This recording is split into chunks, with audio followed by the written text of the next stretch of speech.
There has always been political humor. It has always been part of the political discourse, while serving several functions at one time, from truth-telling to catharsis, and also, ideally, it's supposed to be funny. Which brings us to the present moment, with the sharp spike that we are all seeing in comedy that is focused on politics, and especially on the man who currently occupies the Oval Office. We have all of those late-night monologues, the satirical cable shows, the columns and the podcasts, and of course, everybody and his brother is doing a Trump impersonation. But this spike in comedy, how sharp, comically speaking, is it really? Now, when we are so very polarized, how good and how successful is comedy at this moment, not just in getting us to think, but also in getting us to laugh? Well, we think this has the makings of a debate, so let's have it. Yes or no to this statement: Trump is bad for comedy. I'm John Donvan, and I stand between two teams of two who are experts in this topic by their life experience. They will be arguing for and against the resolution. As always, our debate will go in 3 rounds, and then our audience here at the K Playhouse at Hunter College in New York City will pick the winner. And as always, if all goes well, civil discourse will also win. Our resolution is Trump is bad for comedy. Let's meet the debaters, starting with the team arguing for the motion, and starting with, ladies and gentlemen, P.J. O'Rourke. PJ, welcome back to Intelligence Squared US. You are a renowned political scientist, yes, and best-selling author. You have written 19 books on a variety of topics that cover politics and cars and war and cooking and cleaning.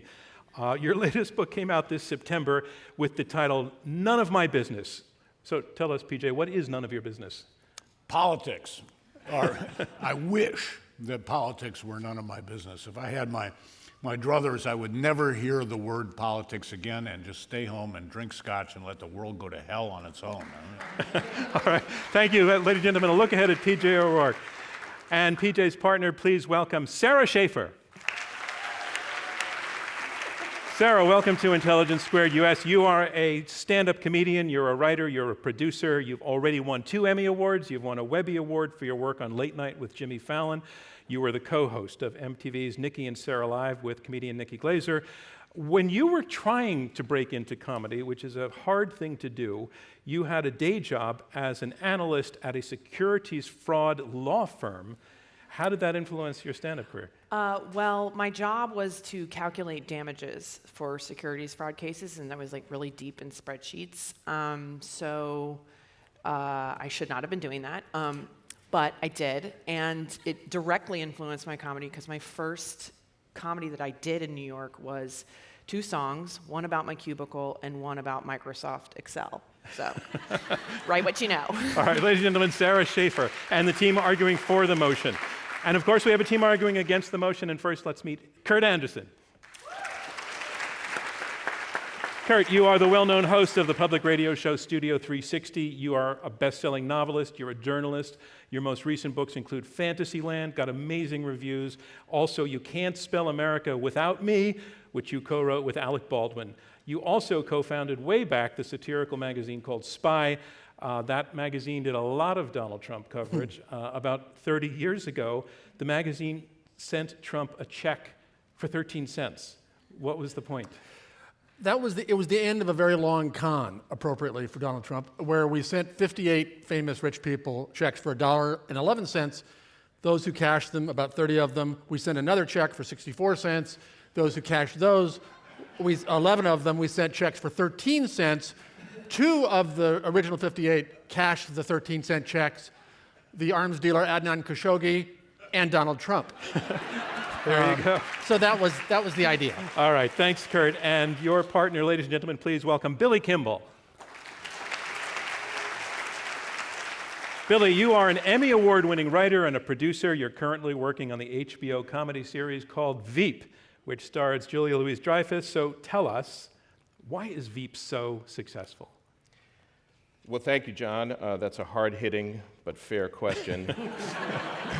And I can see that you will not be pulling any punches tonight. Apart from the talents of our crew and our cast, led by Julia Dreyfus, to which we can stipulate, I'd say that Mark Twain famously said, except that he didn't really say it, that history doesn't repeat itself, it rhymes. And in the case of Veep, although increasingly we have these troubling moments when it actually seems like we're a rigorous documentary, in fact, I would say that while we don't report history, we don't report what's going on, we attempt to sort of rhyme with it, and I think that seems to be somehow in keeping with the current moment. All right, thank you, Billy Kimball. And the team arguing against the motion. And now on to the debate. The debate goes in 3 rounds. Round 1 is opening statements by each debater in turn. Speaking first for the motion, Trump is bad for comedy. Here is Sarah Schaefer, critically acclaimed stand-up comedian, writer, and producer. Ladies and gentlemen, Sarah Schaefer. I want to thank you all for coming tonight for this very serious discussion. There's nothing that funny people love more than being extremely unfunny about what we do. Seriously, we're the most self-important people here in the world. And I'm here to say that Trump is bad for comedy. My partner, PJ, will go into sort of more of the politics of it.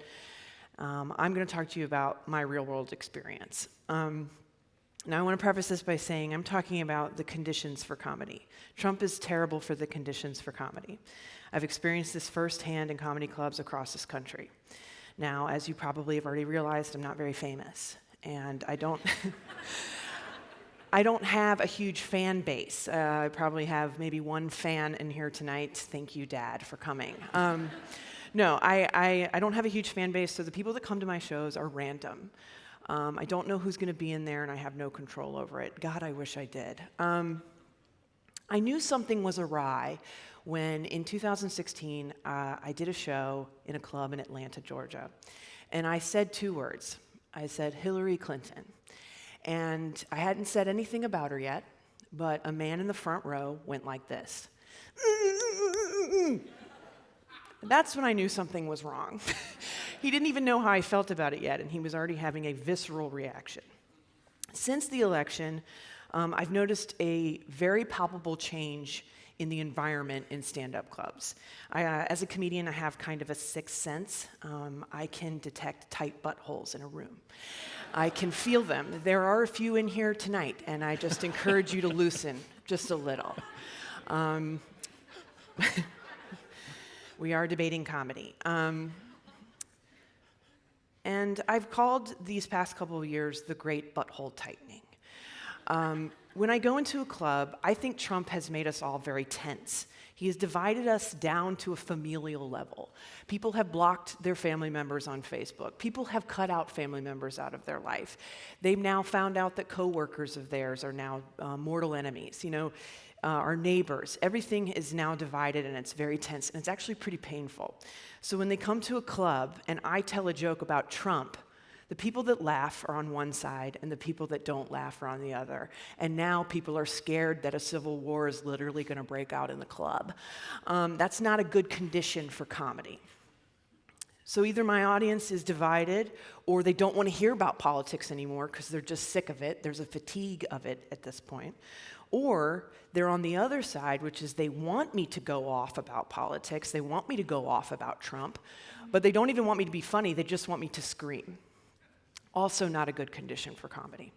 There's this thing called clapter. It's something that comedians are falling prey to right now. It's very tempting. Clapter is when you make a really good point and everyone claps, but they're not laughing because what you said wasn't funny. It was just something that you believe. I've seen many of my fellow comedians fall ill to this scourge. Again, not a good condition for comedy when you're being tempted. Thank you, sir. Thank you. It's tempting. The other part of this is truth is part of comedy. We like to hold up a mirror to society. We like to show a universal truth that unites the audience. But now we can't agree on what truth is anymore. It's hard to know what's real. And it's hard to describe and make fun of the shape of the world when a huge portion of your audience literally believes that it's flat. That's a problem. Thank you. Another thing about comedians is that we're supposed to be fearless. We're supposed to go up on stage and not have any fear and just take the laughs. But now I have found that me and many of my fellow comedians are actually afraid. And part of that is because online, we get harassed a lot. I get, if I say anything political, sometimes it doesn't have to be political at all. I'll get harassed. Some of it's minor, sometimes it's weeks of rape or death threats. And now I have my tour schedule online, and so anyone who's crazy enough to take that threat and make it a reality knows exactly where I'm gonna be. So I'm in a situation now where I've actually had to ask people to escort me to my car after shows every time I perform on the road, just in case. That's not good for comedy. To be actually afraid for your life is not good for comedy. Some people say that political correctness is ruining comedy. Trump has suggested that as much. But I disagree. Louis C.K. Right now is probably performing in a comedy club right near here, even though he sexually assaulted some of my fellow comedians.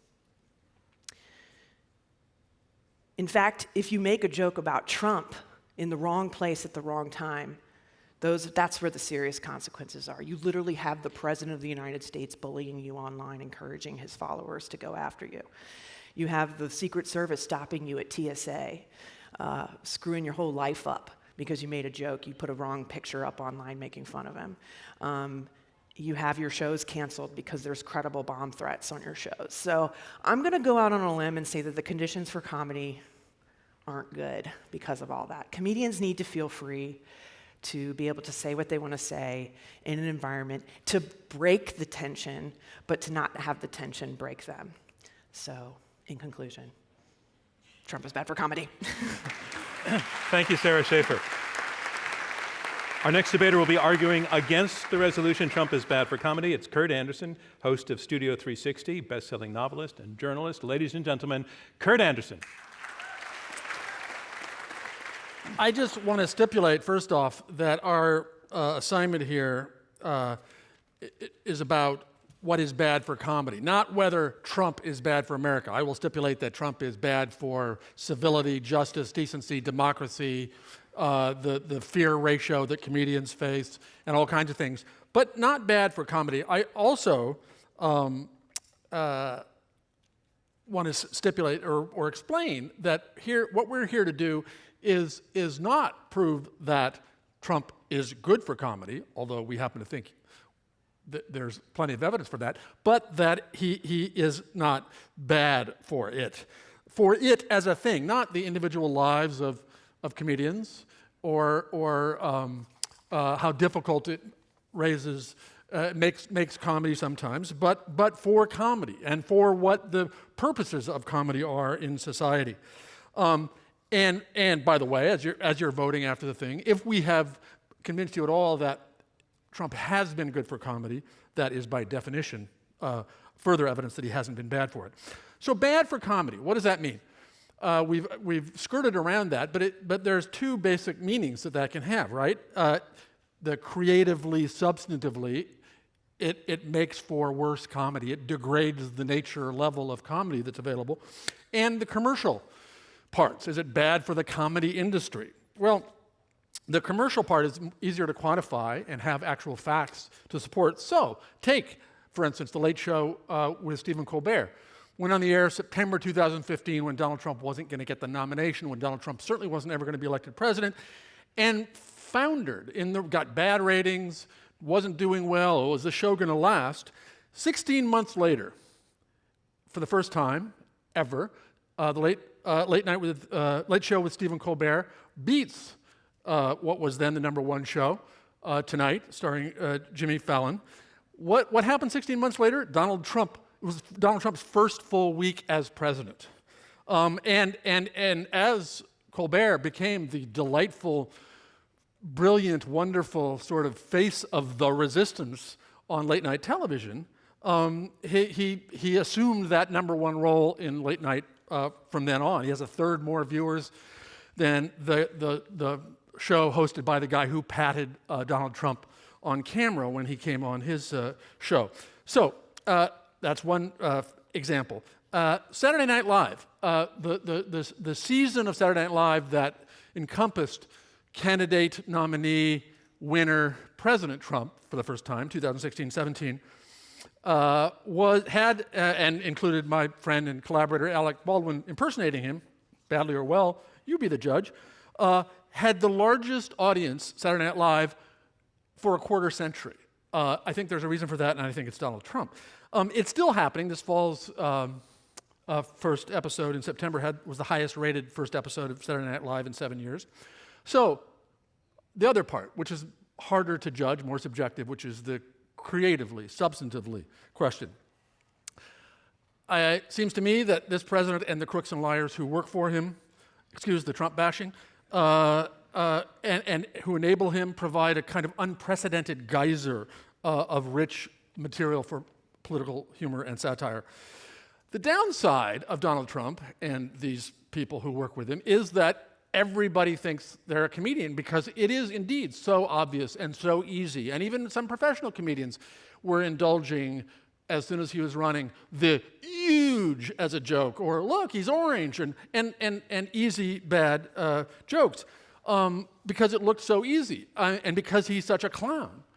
A scary clown, like all clowns, but still, he makes comedy seem easy. But in fact, I think, for professional comedians and satirists and humorists, like those who write Veep, that actually raises the bar for what they have to do to be successful. That it ups everybody's game in political comedy. So, the delightful and brilliant Sarah aside, I think what Trump does is make life very, very difficult for hack comedians, for uninteresting comedians, and raises everyone's standards. In that sense, he's certainly good for political comedy. There was a great example just a month ago on Saturday Night Live. The Matt Damon impersonation and performance of Brett Kavanaugh was, for my money, the best piece of political comedy I'd seen in a long, long time. There's no question that was, to me, a brilliant piece of political comedy that we have pretty much only Trump to thank for. And by the way, it had 22-odd million YouTube views, which, if it were a TV show, it would make it #1. So also fits the commercially successful bill.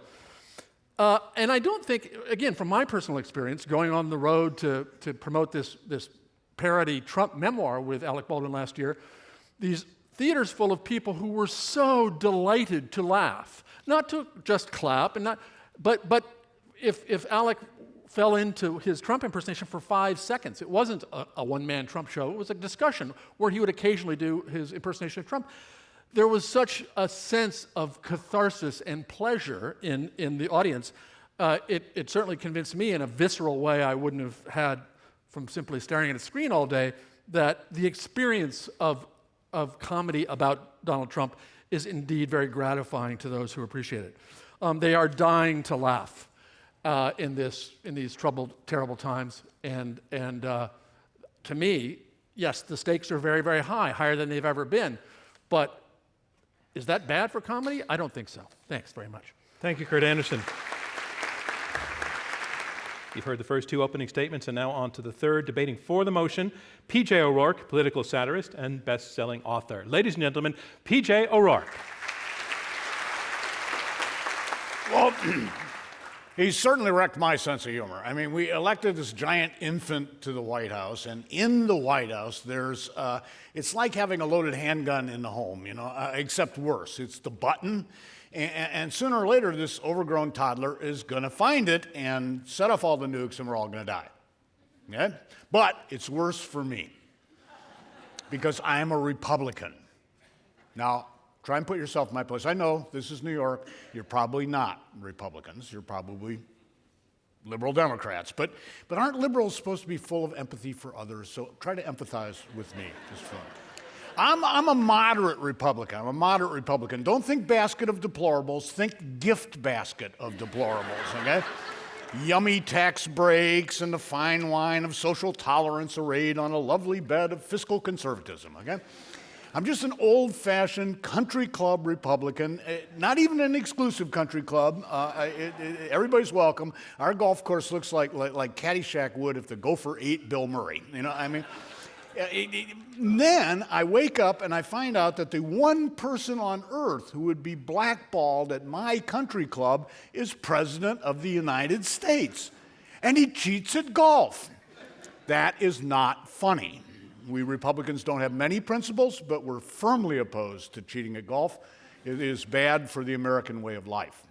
Now, I'm not asking you to vote in favor of tonight's resolution out of any personal empathy for me. Using simple logic, I can prove that our debate motion is true. One syllogism. Major proposition, Trump is bad for the American way of life. Minor proposition, the American way of life is comical. Conclusion, Trump is bad for comedy, QED. Now, mind you, we're not debating the question, is Trump funny? I mean, what I do for a living, or try to do for a living, is to use comedy as a journalistic technique for covering serious stories such as the President of the United States, and I give up.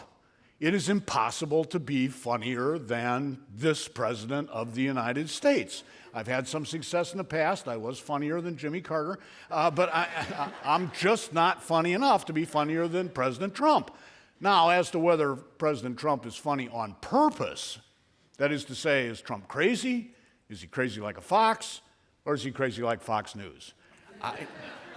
My sense of humor fails me. I don't know. I mean, but Trump is funny. Let me quote something from Joe Pesci in the movie Goodfellas. I'm funny how? I mean, I'm funny like a clown. I amuse you. I make you laugh. I'm here to effing amuse you. What do you mean funny? Funny how? How am I funny? That's how Trump is funny. There are three kinds of humor.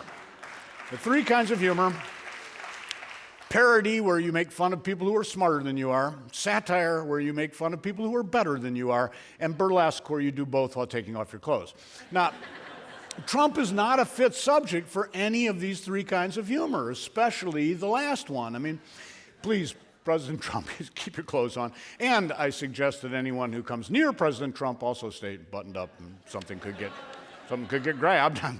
Actually, Trump is worse than funny. He's worse than funny. He thinks he's funny, and thinking you're funny does not produce comedy. I tell you this as someone who once said to an ex-wife, "But what if the kid has my looks and your brains?"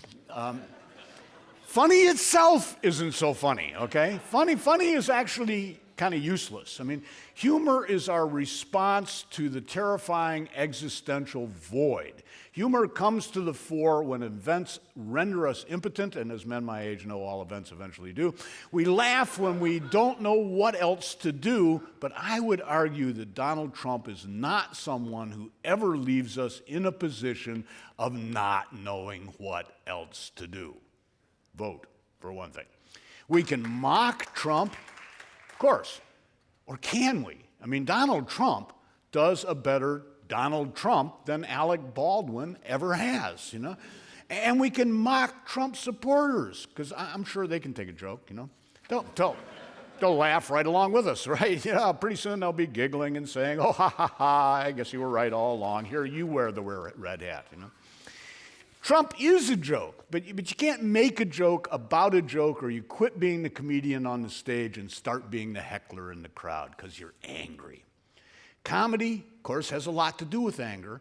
Comedy is a way of sublimating anger, a way of diverting anger, a way of turning anger aside, which brings us to the real question of tonight's debate, a serious question. Should we sublimate our anger at Donald Trump? Should we divert our anger? Should we turn our anger aside? Or should that anger spur us to do something not funny, but useful? Should we be trying to understand why our fellow Americans elected this idiot? Why should we be trying to figure out a way to persuade our fellow Americans never to do anything that stupid again? Or should we be laughing our asses off? Thank you. Thank you, P.J. O'Rourke. And our final debater against the resolution, Trump is bad for comedy, is Billy Kimball, writer and Emmy Award-winning producer for Veep. Ladies and gentlemen, Billy Kimball. Thank you. I do want to thank Intelligence Squared for inviting me to be here tonight to argue the premise that Donald Trump is not bad for comedy, an issue I have felt passionately about for over a quarter of a century.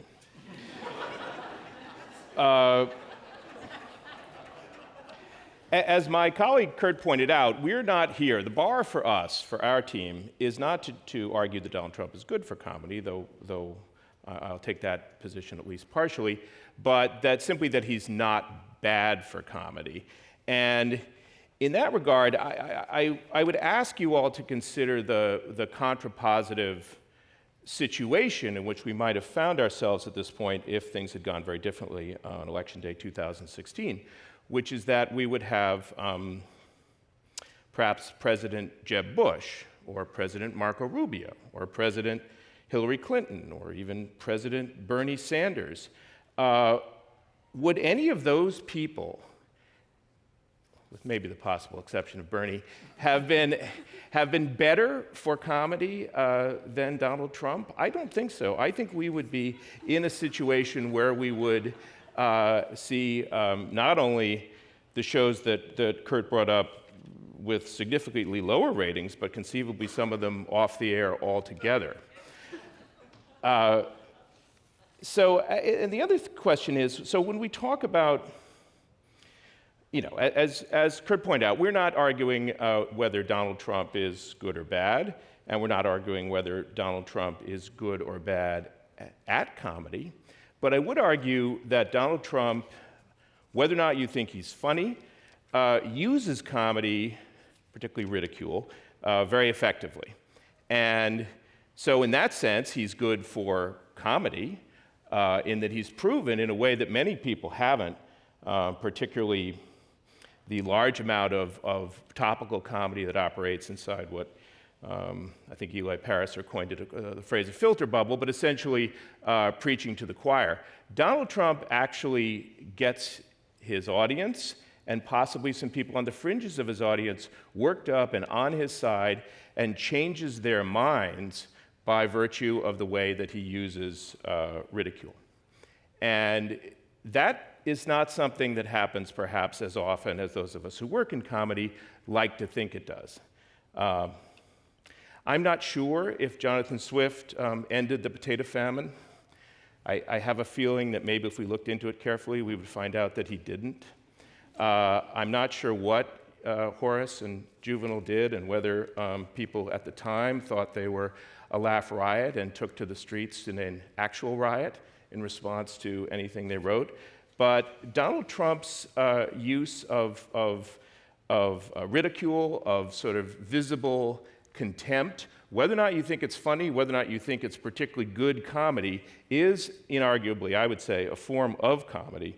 And I think an example that maybe is top of mind for a lot of us here tonight, because it's comparatively recent, is his referring to Senator Elizabeth Warren as Pocahontas, which one person seems to think is funny, but the rest of you, maybe not so much. And I'm not going to express an opinion about that as an acknowledged professional in the area, but I'll say it forced her to do something, take a DNA test and then deliver a phone book of results, which I would say, at least at this point, appears to have been a terrible error, possibly one that may be disqualifying in terms of her ambitions to be president.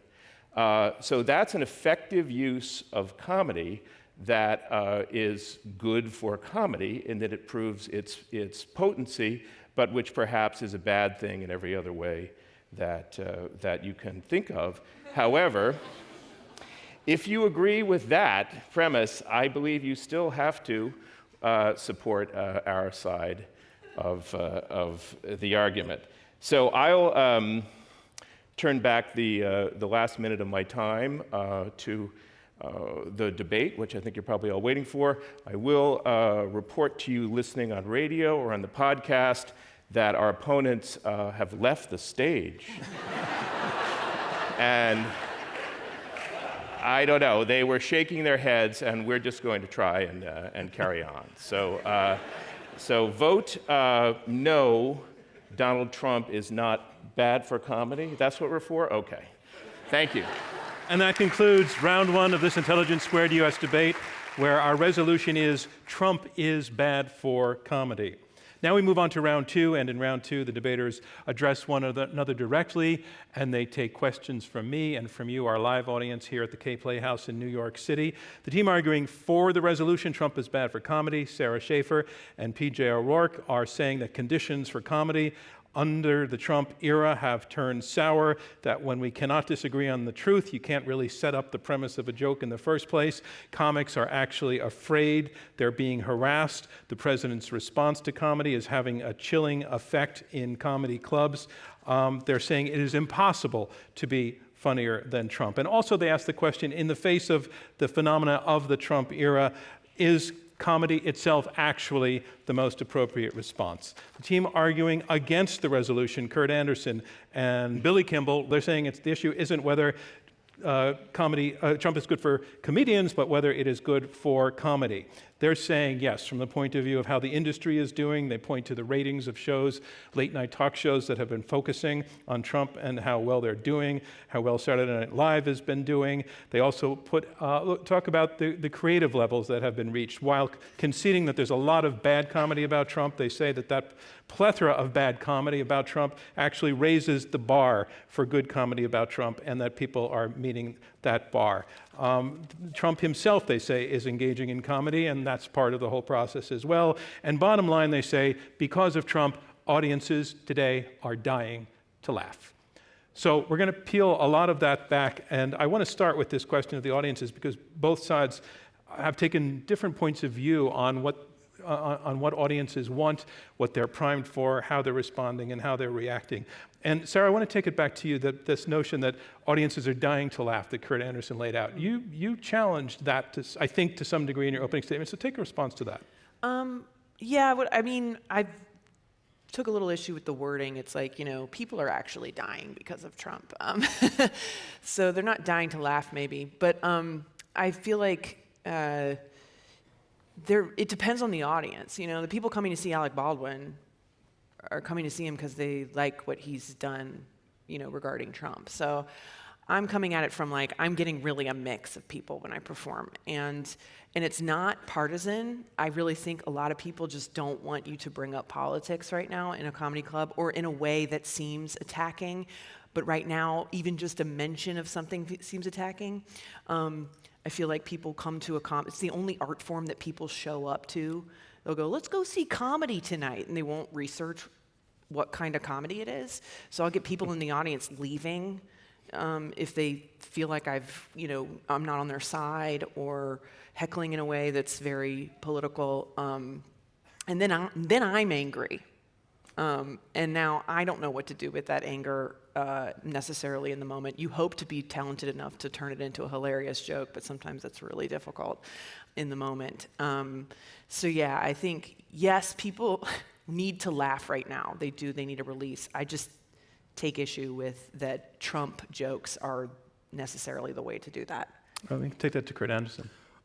Again, when we talk about comedy, it's not all one thing that has to have its maximum appeal to everybody, whether they're Trump supporters, whether they're Trump haters, or whomever.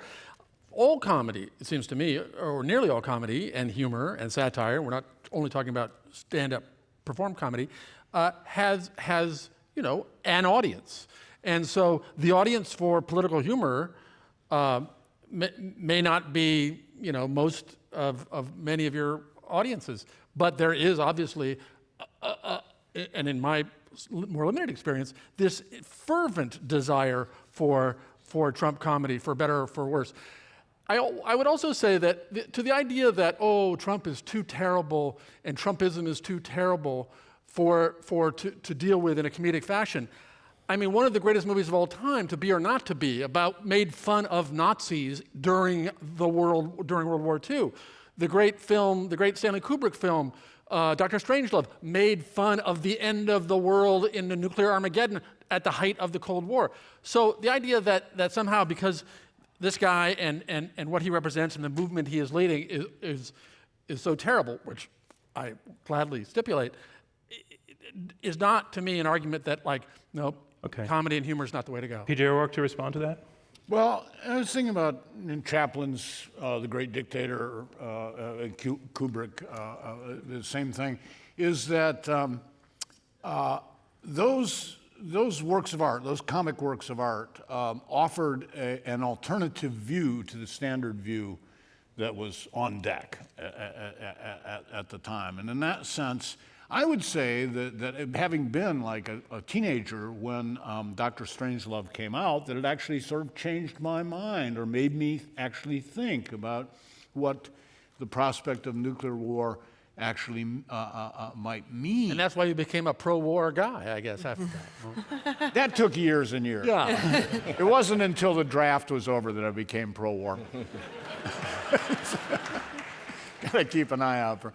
Yeah, but what I'm concerned about, and I think it sort of degrades comedy, is that merely making mock of someone, especially someone who has a large popularity base, and not only making mock of them, but making mock of the people who like them, is probably not doing a service to humanity. And then, of course, you come to the question, is comedy supposed to do a service to humanity?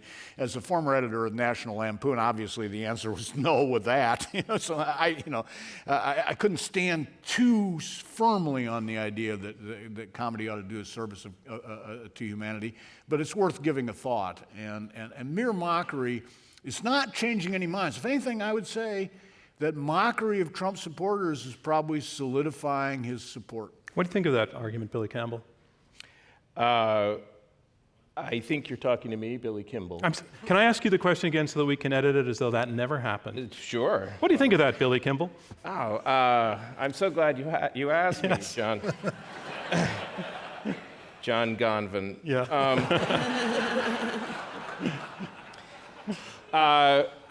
I don't know for certain whether or not Trump's ridicule changed his mind in the immediate present. I think the fact that he has a penchant for that kind of contemptuous behavior is something that people like about him. And before Trump emerged as a political candidate, there was no Trump base to speak of. So that's an aspect of his personality that I think has drawn people to him. And whether or not it's changed minds, it certainly has proven politically effective and is sort of your essential answer to is his basically appeal. H-bombs are good for nuclear power. You got me. Well, and I think that is a strong argument. I mean, Trump does very effectively use humor, and then we're going to have to fall back on that intellectual and moral puzzle of the definition of what bad. Yeah, well, I didn't make the question. Remember, I have to win whatever way I can, and philosophers have debated for millennia what the definition of the good is, but we've come up with a couple that it's good for. Commercially for late night comedy, that it's good for demanding a higher standard of comedy in general, and so let's take on the higher standard argument. So one second though, but can I spill this? As we're backstage, and the four of us agreed that all four of us could argue either side of this question. What? You lied. Kurt will deny that to his dying day, but I'm sure that's what I have it on my watch. Yeah. You see watch. what he's doing here, people. Yeah. Don't fall for this. Yeah. Sarah Schaefer, what about the point that Billy Kimball just made, and also Kurt Anderson made it, that because there's so much bad Trump comedy, it actually raises the bar for good comedy, and that good comedy is happening. The bar's being met. Sure. I mean, Kurt suggested that I'm a hack, and that's fine. I think he carved out an exclusion. I know you did. He knows where he lives. But no, I mean, I agree. It is sets a higher standard, I guess, in that the pool is flooded and you have to separate yourself. If you're going to do a Trump joke, it has to be different. And that, of course, is a challenge. But that doesn't mean that, that's kind of the case with whatever is the big thing in the news at the time or what the zeitgeist is. There's a point where everybody's making the same joke and you have to make sure that your joke is unique to your point of view. That's how you sort of buttress off being hacky is making sure it's unique to your voice. I think oftentimes when comedians are accused of stealing jokes, it's because they're usually doing a joke that's pretty broad that anybody could say. But I think for Trump, I'm just going to always go back to the fact that, like, yeah, a movie making fun of Hitler, great, but I would have rather have not had Hitler. Do you know what I'm saying? So, like, that's I think we can agree on that. Yeah, I know I think all four of us but can for me, to me, Trump is bad for comedy because Trump is bad for the world. I can't get around that.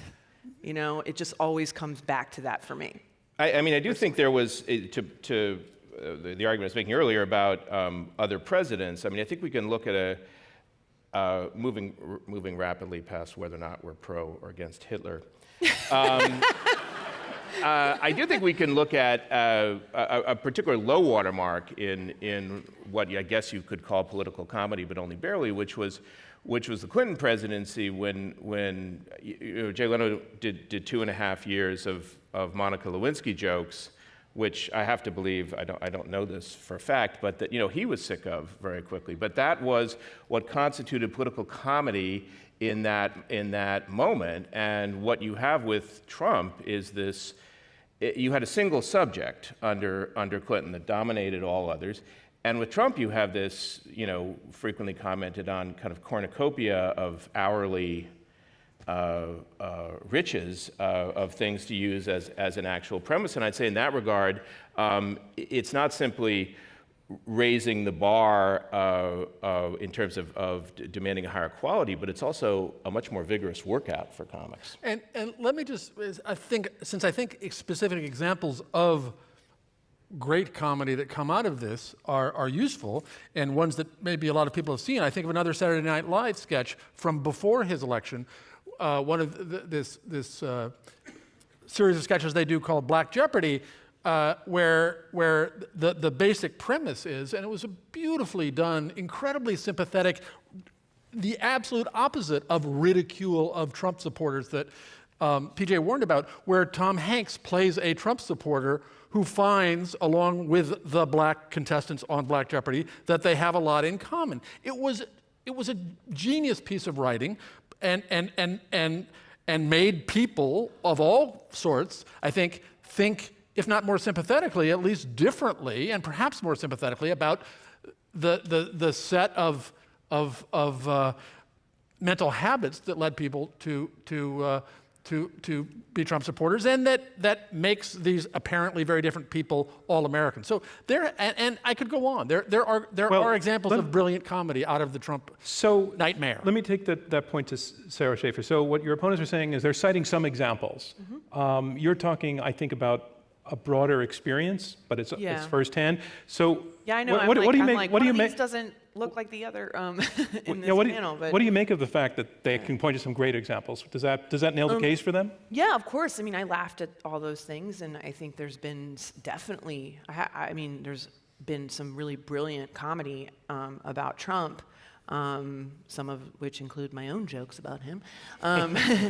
No, but I think, like my friend, very funny comedian Kurt Braunohler, has a really funny joke about Trump right now, and he put it online, and it was like really popular online. And I asked him, I said, "What's your experience like? Like, that joke is so funny, and obviously you're killing with that joke in that video at that club, but what's it been like for you?" And he was like, "Oh, it's so hard. I have to put that joke at the very end so that we can all disperse, He goes, "Online, it's doing great. In clubs, it's a whole different ballgame." So how do we assess the fact that there are a significant number of Americans who do not want to hear Trump mocked, who don't like the jokes, who are going to tune out of those shows? And I want to cite something that Caitlin Flanagan wrote in The Atlantic, where she made the argument that to that part of the audience, hearing Jimmy Kimmel and Stephen Colbert and Seth Meyers not only mock Trump, but essentially mocking them, turns them into Trump supporters. Billy Kimball, what do you make of that? Well, I think it's been fitted into a larger narrative of coastal elites, Hollywood people don't get us. That Trump himself has cleverly exploited. But I think you're not just to issue a small reprimand. I think you're off topic. The question was not whether comedy was good for Trump, which the question is whether or not Or Trump, America. or America. The question is whether or not Trump is bad for comedy. I think, however, I think that particular straw man of Jimmy Kimmel making fun of the president we love would be replaced very readily in the Trump-loving public's mind with something else if Jimmy Kimmel weren't doing what Jimmy Kimmel does. Let me reframe it to say that if your comedy is turning off a significant part of the audience, is that bad or good for comedy or indifferent? Well, consumers of comedy select their comedy very carefully. They don't, I'm not sure how many pro-Trump comedians are out there on the circuit, but I don't know that Trump lovers necessarily spend lots of time watching Jimmy Kimmel and yelling at the television. Everybody's got a remote control these days, and I think they're probably more have an idea in their mind of what Jimmy Kimmel does as opposed to actually watching Jimmy Kimmel every night and becoming enraged by him. PJ, do you want to respond to that? Yeah, it is interesting that one of the points we're coming up against here is the focused audience as opposed to the diverse audience or the inclusive audience. And I would argue that while the humor to be had out of the Clinton administration, and there was plenty of it, was fairly, fairly concentrated in its subject, Monica Lewinsky. But it kind of reached out to everybody, including Clinton supporters. It was hard not, when Bill got really foolish acting, it was hard not to laugh at Bill, even if you voted for him and were going to vote for him again and intended to vote for his wife later.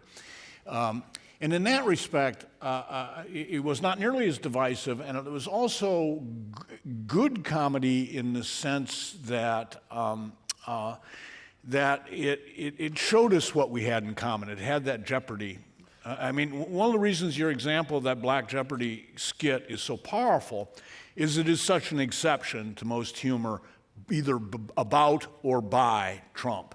Very different. Most of the humor about the Clintons brought us all together in our shared affection for blowjob jokes.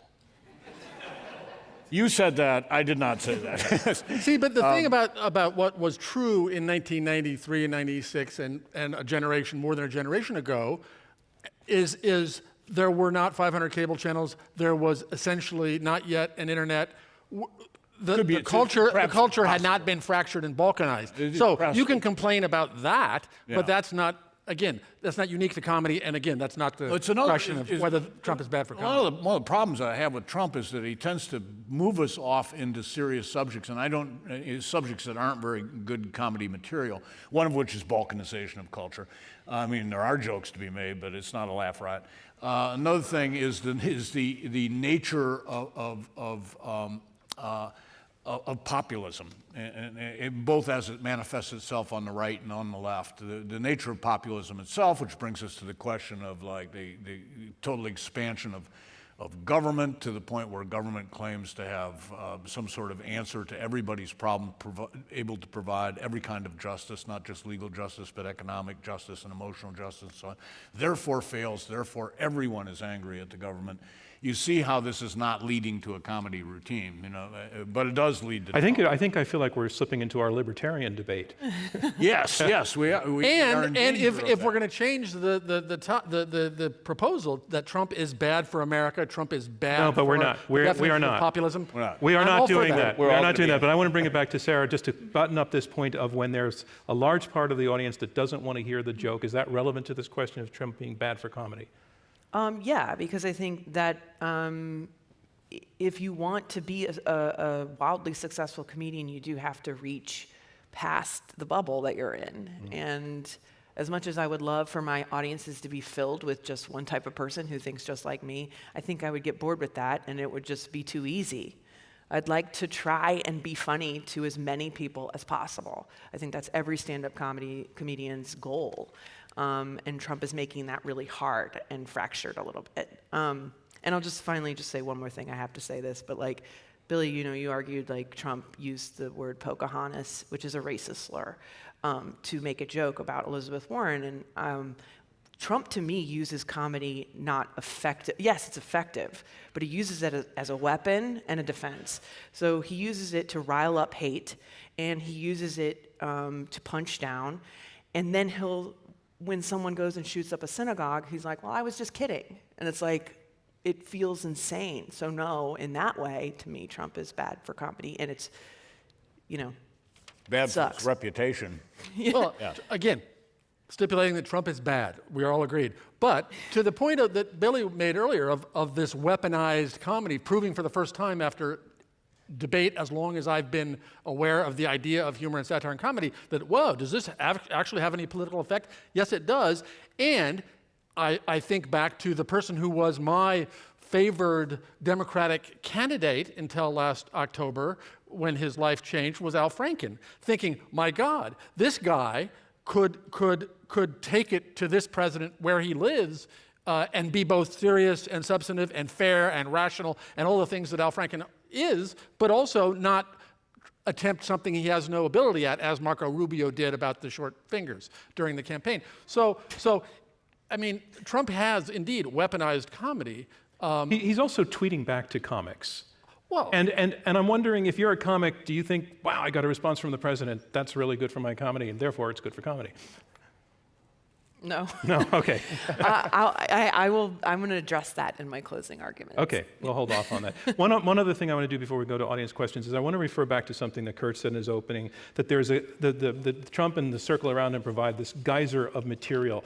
I want to get to the point that things move very, very fast. I mean, the news media is having difficulty with how fast things move, how something that Trump does on Monday might be the material for a news story, but also a joke. But on Tuesday, it's already 100 years old, whatever happened on Monday. And Billy Kimball, the pace that things are moving, and the point that your opponent, P.J. O'Rourke, made before, that Trump is the joke. For the program, for example, that you're doing, when you deal in absurdity, and as you said before, you try to rhyme with what's going on, but what's going on is moving so fast. Does that raise a particular challenge to do comedy well in the Trump era? Yeah, it does. I mean, it genuinely does. And I mean, I can't give too many examples because I'm sworn to secrecy about what happens in our current season, but we do find... Well, actually, it's okay. It's just us.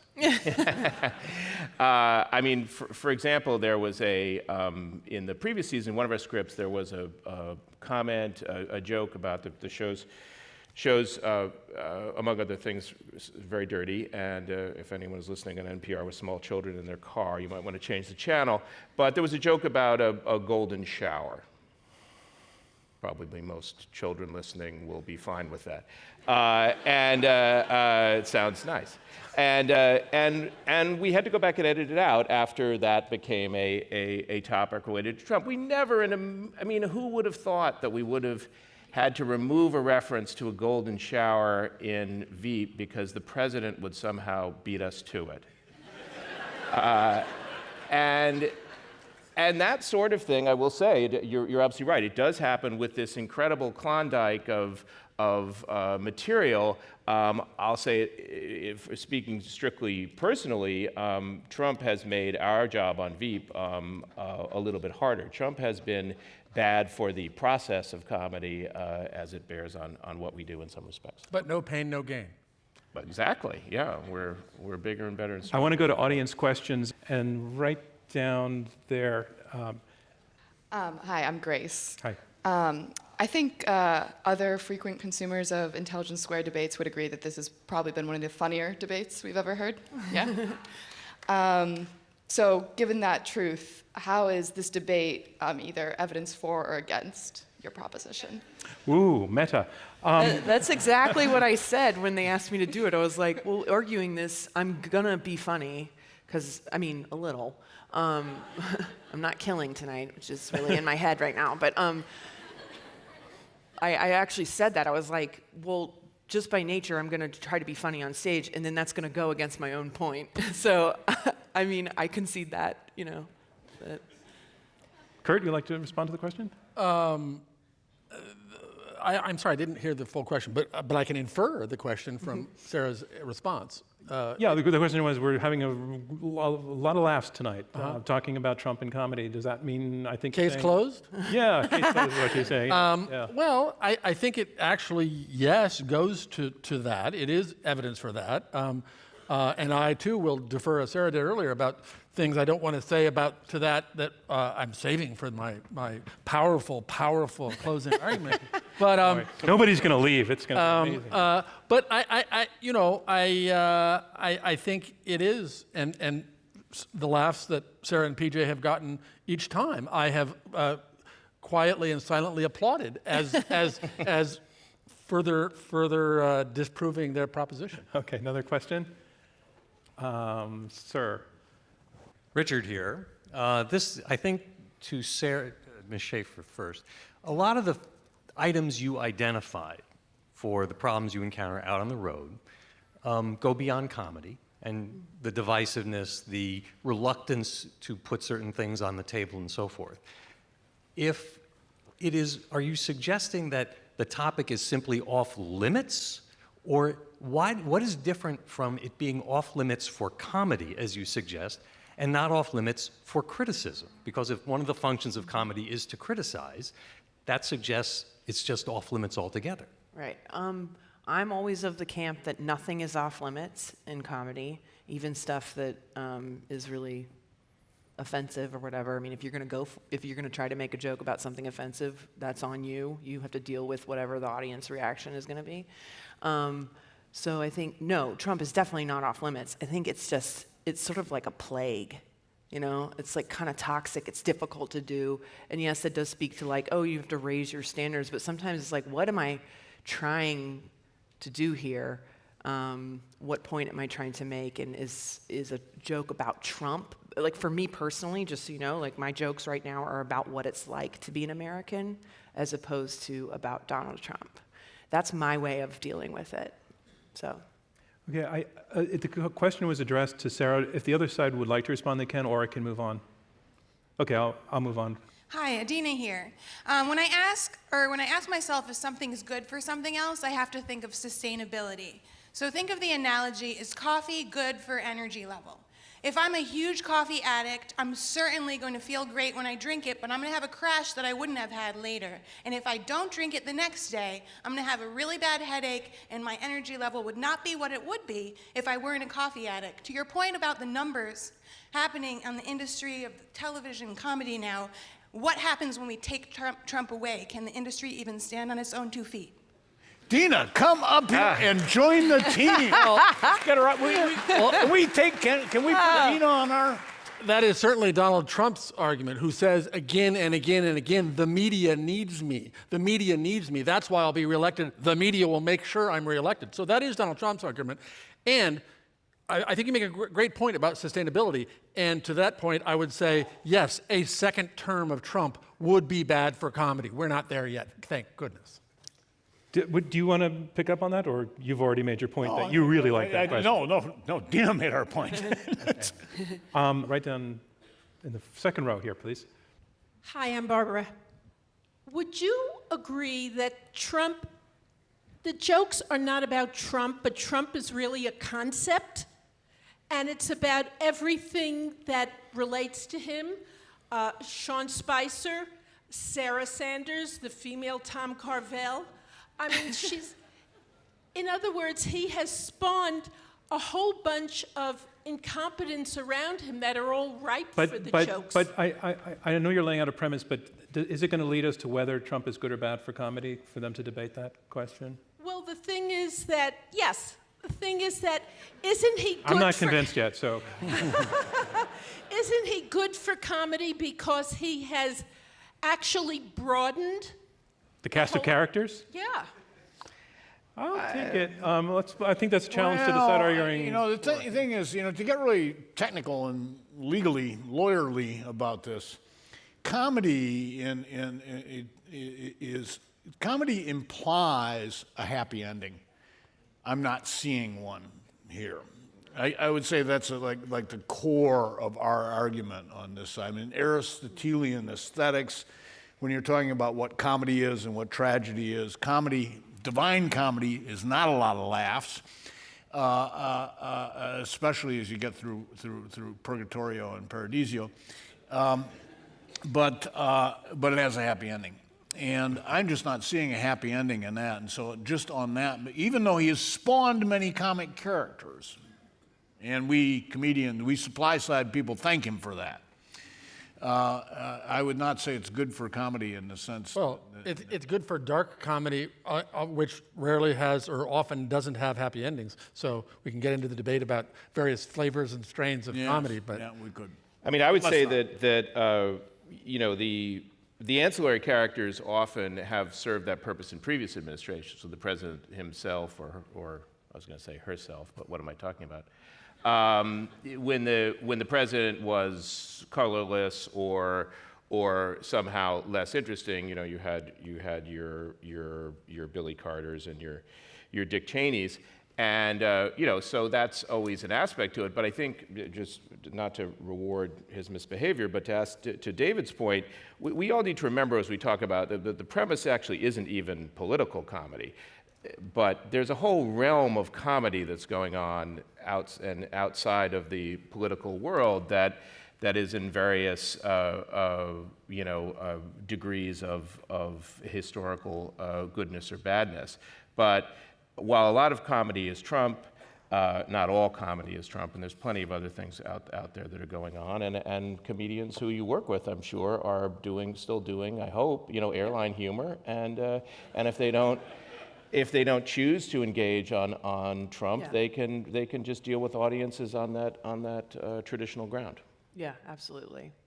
Sarah, do you want to add to that, or you're just agreeing? No, I mean, I do agree that, like, you know, I know some comedians who just steer clear, and that's their brand, and that's what they do, and they're doing pretty well right now, I think, with audiences. You know, there's like a relief, like, whew.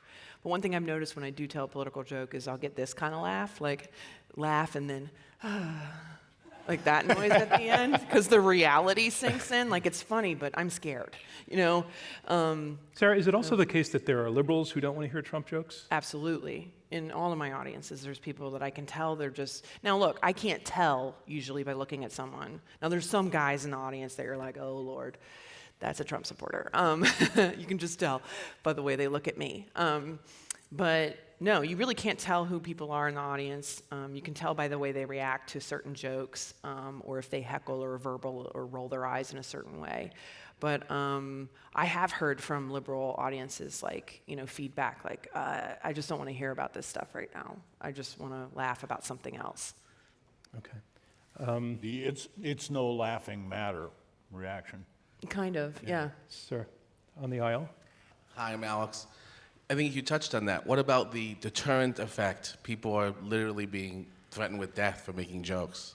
So if that continues, what number of comedians or writers would just say, screw it, I'll do airline jokes? Isn't that bad for comedy?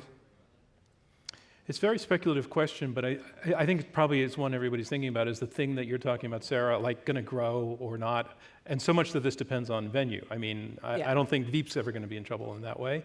Or a novelist, but let's chew on that question just for a little bit, since it is speculative. I mean, do you see? Well, I mean, are you foreseeing that this thing is going to go so that people are just going to bail out of that? I mean, I think it depends on the person. Some comedians get off on pissing people off, and that's their thing. Mm-hmm. I'm not like that. I think, you know, there was recently a sort of like alt-right campaign to dig back through comedians' posts on Twitter to find them making inappropriate jokes and trying to ruin their lives over that. And the left has done that stuff too, so I don't want to make it one-sided. But I think there's a sort of weaponization of outrage, and an easy target is a comedian, because especially online where you can't, if you dig back and see a tweet from 10 years ago, the context was different. You can't read the context necessarily. It's just words out of context from a long time ago, and now they're offensive, or now we don't like those words.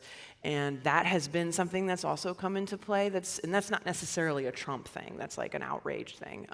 But Trump definitely plays into that, I think, because he taps into it. He's very good at using keywords and things to get people riled up, and, you know. We are in an atmosphere of taboo inflation. There's absolutely no doubt about it, and it's coming from all political directions. I would say that we're on a point of kind of a new sort of prudery in our society. But that's not a Trump-driven thing. I'm not so sure that Trump isn't part of it. More and more things are becoming taboo to talk about.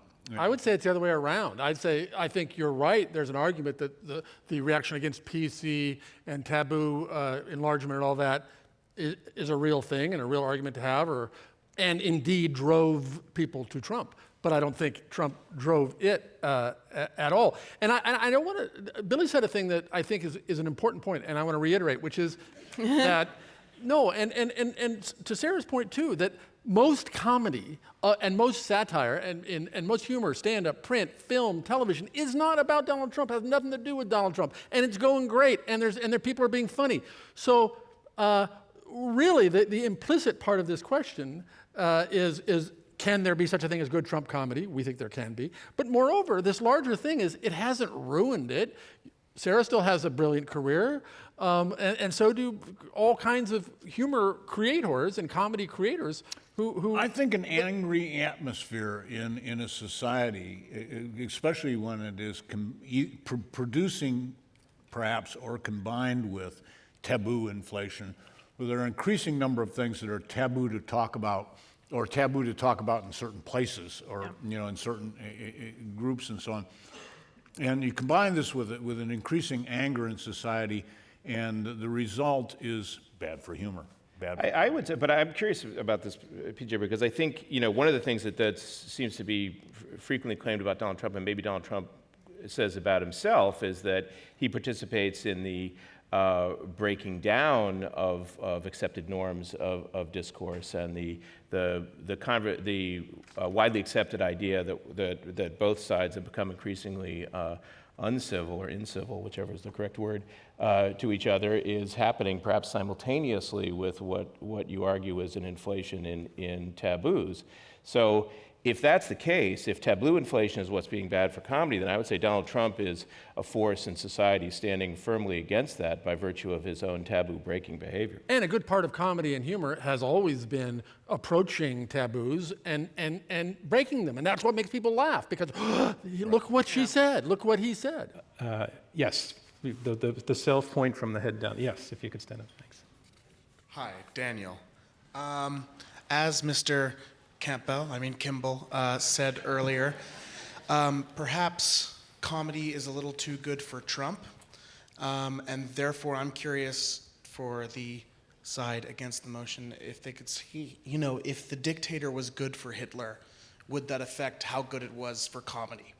And Trump is very good at turning comedy into things that are good for him because he understands media in a way that is intriguing and different. So if you could answer that. Thank you. I'm not did you follow the question? If comedy is good for Trump, it was a thought is that bad for experiment. comedy? If the dictator had been good for Hitler, would it have been good for comedy? So I guess you could say that, I suppose, the Nazis used sort of forms of heinous ridicule that was effective but despicable, and was that good for comedy? And Kurt has prepared a really interesting answer on that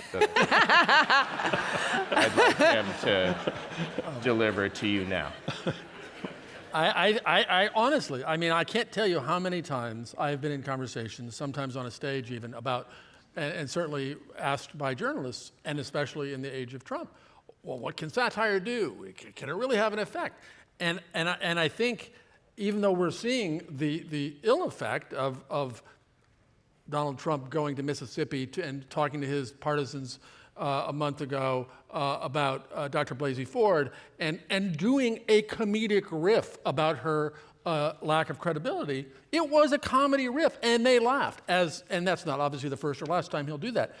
But to establish that somebody can gain this immensely consequential power and affect the way people think about matters of consequence, yes, it is the discovery of a kind of atomic energy, and as horrible as it's been, it doesn't mean it's been bad for comedy, just that it has changed the nature of politics. And by the way, the nature of politics were changing long before Donald Trump and becoming a subset of show business.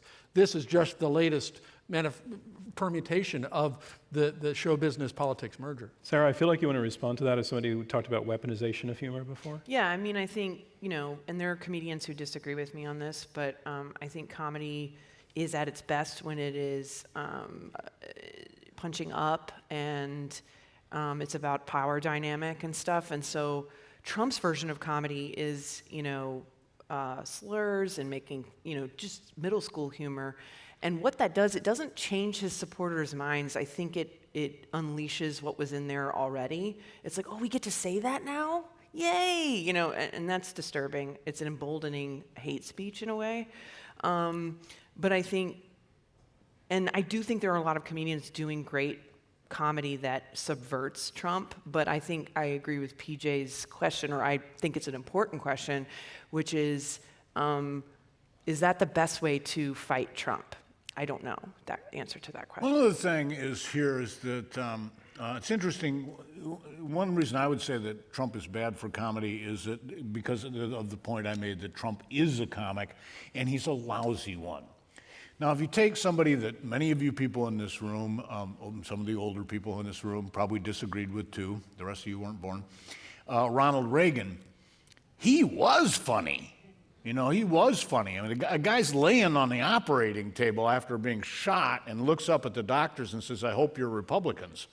I mean, the guy was funny, and that was a much more of a fair contest between comedy and the president. This guy's a lousy comedian. Ladies and gentlemen, that concludes round 2 of this Intelligence Squared U.S. debate, where the resolution is Trump is bad for comedy. Now we move on to round 3, and round 3 will be closing statements by each debater in turn. Once again, the resolution is Trump is bad for comedy, and making his closing statement in support of the motion, P.J. O'Rourke, political satirist and best-selling author. Thank you. Okay. I want to get honest with you. The real reason that I think Trump is bad for comedy is that he's keeping me from making fun of you liberals. Because you're right about Trump. And I love you. And if it weren't for the Me Too movement, I would come down and hug you. I voted for Hillary. Never mind that Hillary had Julian Assange set up the State Department email server, put the Dalai Lama on security duty at the U.S. consulate at Benghazi, and the geopolitical conflicts of interest at the Clinton Foundation were so large they had to be weighed on Chris Christie's bathroom scale. I voted for her. I was having fun with Hillary, and I expected to have 8 more years of fun with Hillary, but no. My political party is being held prisoner by the abominable showman. The GOP is a slum at the mercy of rent-gouging landlord of the flies. I was born Republican. I was raised Republican. I'm ethnically Republican. My family's from downstate Illinois, and my grandmother, she said that growing up, the only Democrat she'd ever heard of was John Wilkes Booth, we have 2 parties in this country. We have the stupid party and the silly party. The Democrats, the silly party, they say that government can do everything. Give us free health care, free college tuition, $50 an hour minimum wage, cure baldness, And the Republicans, the stupid party, they say that government doesn't work, and then they get elected and they prove it. Now, I'm stupid, so I usually vote for the stupid party. I vote Republican because Republicans have fewer ideas, okay? But with Trump, all of a sudden, no, not few enough, build a wall on the Mexican border. Stock market tip, go long on the Mexican ladder industry, okay? Anyway, so I just want to close by saying that, look, as liberals, Trump is outside your house pissing on the windows. As a Republican, Trump is inside my house pissing on the wall-to-wall carpet, and that's why I think he's bad for comedy. Thank you, P.J. O'Rourke, and that is the resolution. Trump is bad for comedy, and here making his closing statement against the motion, Billy Kimball, writer and Emmy Award-winning producer for Veep. I'm going to be very brief because I'm afraid PJ took my Chris Christie bathroom scale joke. And I don't want to win here tonight on a technicality, but I'll take it. I refer you in closing to the question, to the proposition. Donald Trump is bad for comedy. It isn't. You're not voting on whether or not Donald Trump is bad. You're not voting on whether Donald Trump is bad at comedy. You're not voting on whether or not the comedy that Donald Trump does is comedy you like, is comedy that doesn't offend you in some way or another. You're voting on simply the narrow question of, is Donald Trump bad for comedy or is he not bad at comedy? You're also not voting on whether or not necessarily Donald Trump is good for comedy.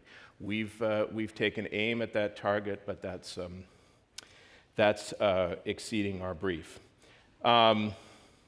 My point, and I think the point we've made throughout the evening, is that there is, thanks to Donald Trump, there is more comedy, comedy as a commercial enterprise and as a mechanism or as a element in our culture is on the is subject to improving trends thanks to Donald Trump. And Donald Trump himself, like it or not, has proven that comedy can be an effective, what I'll call, tool.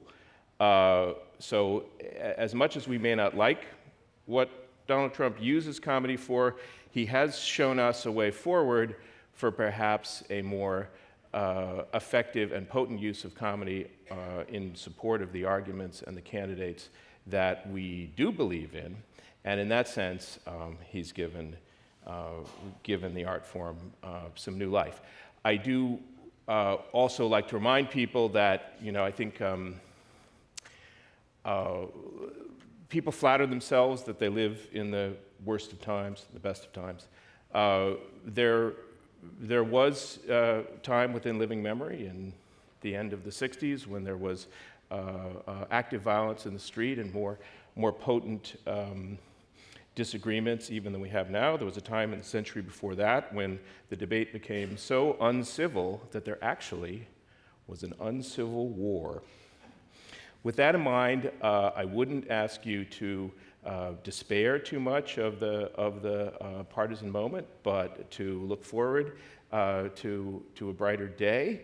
And if you support a brighter day, I hope you'll vote in favor of us. Thank you. Thank you, Billy Kimball. That resolution again, Trump is bad for comedy. Here to make her closing statement supporting the motion, Sarah Schaefer, critically acclaimed stand-up comedian, writer, and producer. Hello. My closing argument is just a little anecdote.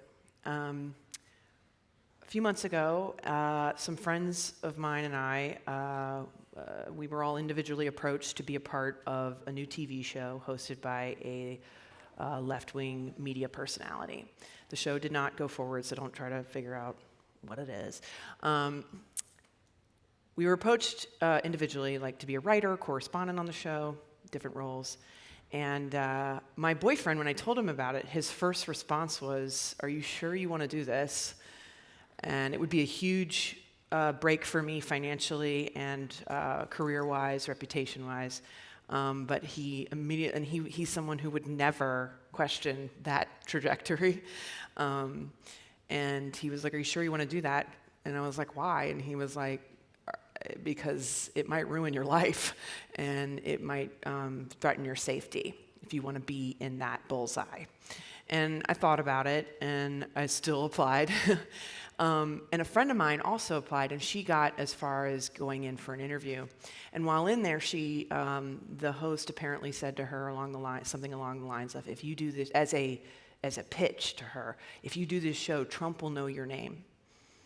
And she said, "How are you going to ensure my personal safety?"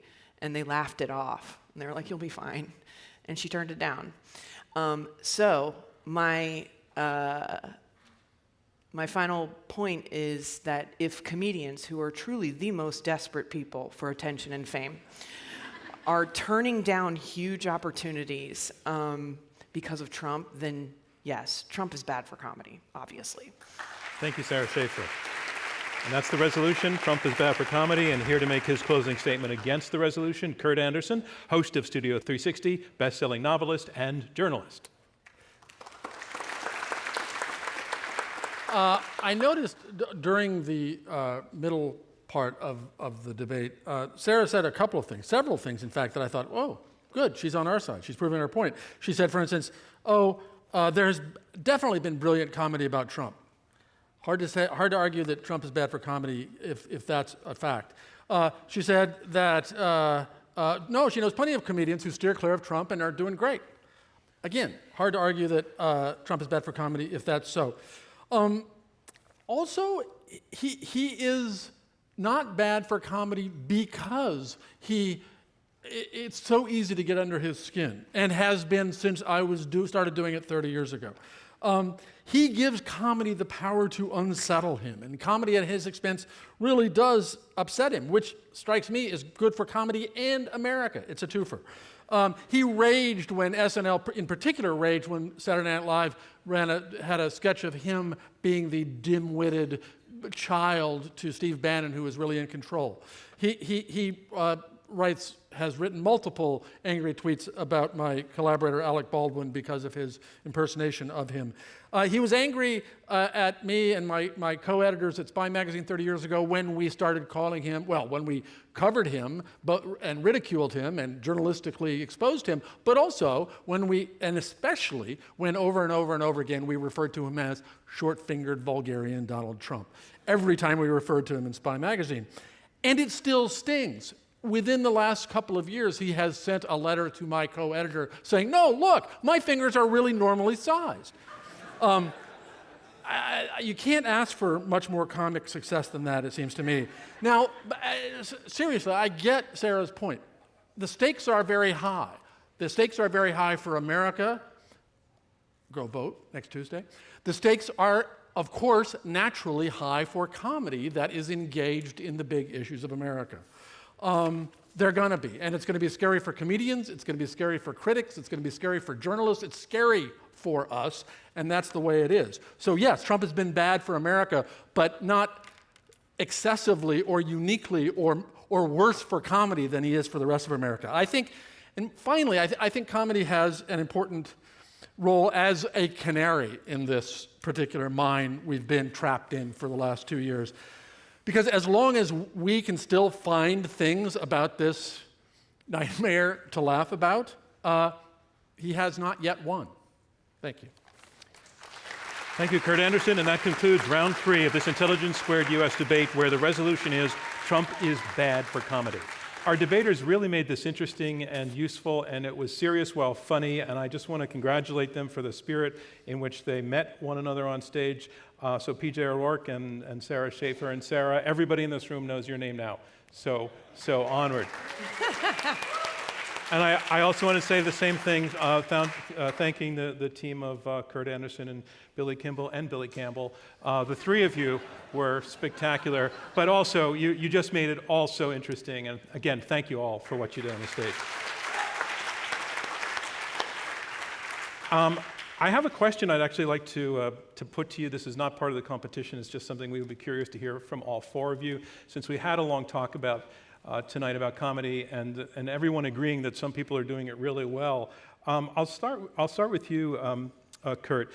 Who do you think is actually handling Trump comedy really, really well out there now? Well, because I am part of the choir to which he is preaching, I think Stephen Colbert does an extraordinary job. But beyond Trump and toward Trumpism and combining intelligent, essentially journalistic critiques of Trumpism and the rest of it, John Oliver is doing extraordinary work of a kind that, yes, was pioneered by his previous employers at Comedy Central, but in combining enlightenment with ridicule to an extraordinary degree every week. I find him doing amazing things. But yes, as a longtime Trump profiteer, I think both of those are good examples of people doing great work. And need I say it, since we're no longer arguing debating the point, important work. Sarah? No offense to Alec Baldwin, but Anthony Atamanuik does the best Trump impression out there. And his show, The Trump Show, which he has said repeatedly, he wants it to end because he wants Trump to not be president anymore, and they will stop doing it the moment he's not president. He's amazing. I just think he's so brilliant. Thanks. Billy? I mean, people are sometimes annoyed when I say I don't really watch a lot of comedy, but I will tell you that at Veep at lunchtime we do watch Seth Meyers' Closer Look every day, and I definitely give him credit for coming up with an interesting take that's very, very well produced. And if you're looking for sort of a quick snapshot of the comedy zeitgeist vis-a-vis Trump, I recommend that. I'll also say, to the point that was raised, I think, by both PJ and Sarah, for people who are suffering from outrage fatigue or Trump fatigue, there's lots of other stuff that we've mentioned. We live in a wonderful time of vast riches on television from all kinds of different voices. I would mention in particular the show produced by my colleagues at HBO, Barry, which has nothing whatsoever to do with Trump, maybe, but about a hitman who takes acting classes, which I think is really funny and clever, and there's something about it. Seems to be very much of the moment, and yet not specifically about Donald Trump. And PJ? Well, I'd like to take us outside the field of comedy per se to people who have a comic touch and a sense of humor, but did not primarily do comedy. And I think it's worth looking at some of the anti-Trump conservatives that are out there, some of whom are very funny on the subject of Trump. Notably John Podhoretz, who runs commentary. He's a lifelong New Yorker, and he gets Trump in a very good way. Jonah Goldberg, who for many years ran the website for National Review, he is very funny on the subject of Trump. Andy Ferguson, who's a writer for the Weekly Standard, also really good. So there are people out there, besides just comedy itself, there are people out there making fun of Trump very well. All right. Thank you for that. I hope everybody's taking notes. Lots of stuff to watch. Okay, I have the results now. It's all in.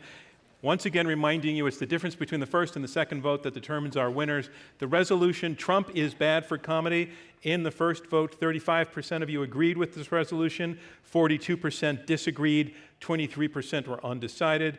In the second vote, the team arguing for the motion, Trump is bad for comedy, their first vote was 35%, their second vote was 37%. They picked up 2 percentage points, which is the number to beat. Let's look at the team against the motion. Their first vote was 42%, their second vote was 54%. That's 12 percentage points they picked up. That's enough. That makes the team arguing against the resolution, Trump is bad for comedy, our winners. Our congratulations to them. Thank you from me, John Donvan, and Intelligence Squared Yes. We'll see you next time.